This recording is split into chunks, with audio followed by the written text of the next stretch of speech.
contest we might want, if you're not tall enough, which you are, we could stand here directly behind the horse. Right. Assuming the horse is not going to kick us.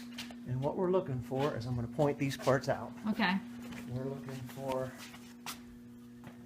the position of the scapula, which would be here and here. Okay. And then we're also looking for the muscle tissue around it.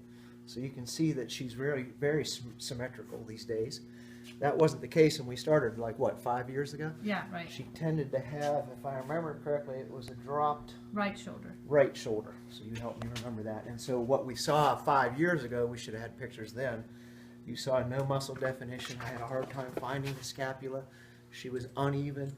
The feet were obviously more contracted, weaker, but the bigger concern to me was that the shoulders weren't symmetrical. And then of course there's a diagonal relationship usually.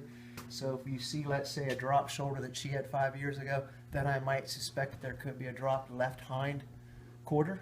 Okay. So if you look at her hind quarters today, you don't see any of that.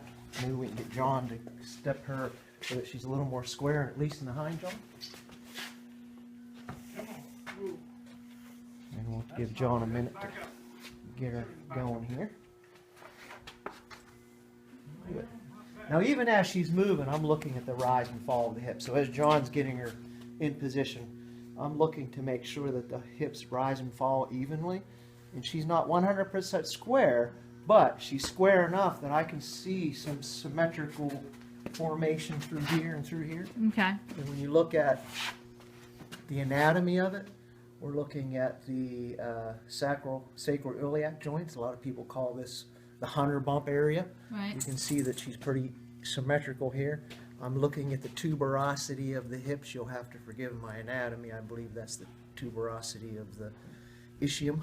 So it's basically just all even. You're looking at this evenness of, you know, rise and fall of it. She's actually still standing pretty good. Let's see if I can help her out here a little bit more. So things shouldn't be changing radically. We're looking at these tuberosities of the pelvis, the points of the sacroiliac through here, and just then looking at the formation of the hindquarter muscle. You can kind of see how most horses have enough hindquarter muscles. They've got nice muscle definition here, muscle definition here, and again, I'm just looking for symmetry. Okay. The hocks, even though they're not directly beside each other, they're still relatively lined up. You know, you don't see one high hock, one low hock. You don't see one dropped hip or so forth. So in the very beginning, 5 years ago, we had some what we'll call limb length disparities. Right. On dropped right shoulder and a little bit of a dropped left hip, which we don't see today. Right. Now, if we go to measure the hooves, you'll notice that the feet, if you scan down to the feet, you'll notice that, let's see if I can get you Come on, a little square more up. lined up here. There you go. So you're going to notice if you took some measurements and some coordinates, actually it looks better than I thought, pretty even today. But this is before trim today. This is before trim. What you're going to find out, what you'll be noticing is this one may be just a hair higher in hoof angle. If we were to lay our hoof gauge on there and get a measurement of it, you may be a degree or two higher here versus here.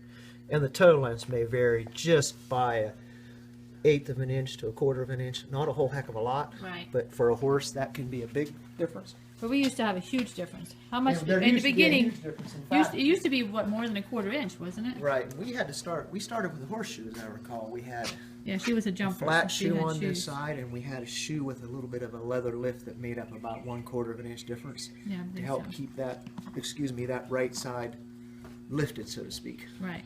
Then the good news was, over the years, we were able to trim her strategically, meaning don't trim both front feet the same, so that if I trimmed with always in mind getting this foot balanced independently to its leg, getting that foot balanced independently to its leg, but remembering to trim conservatively on this side, Right. meaning save some foot and trim a little more on the left side, that kept her top line balanced and even. And you've been riding her in dressage now after her jumping career, right?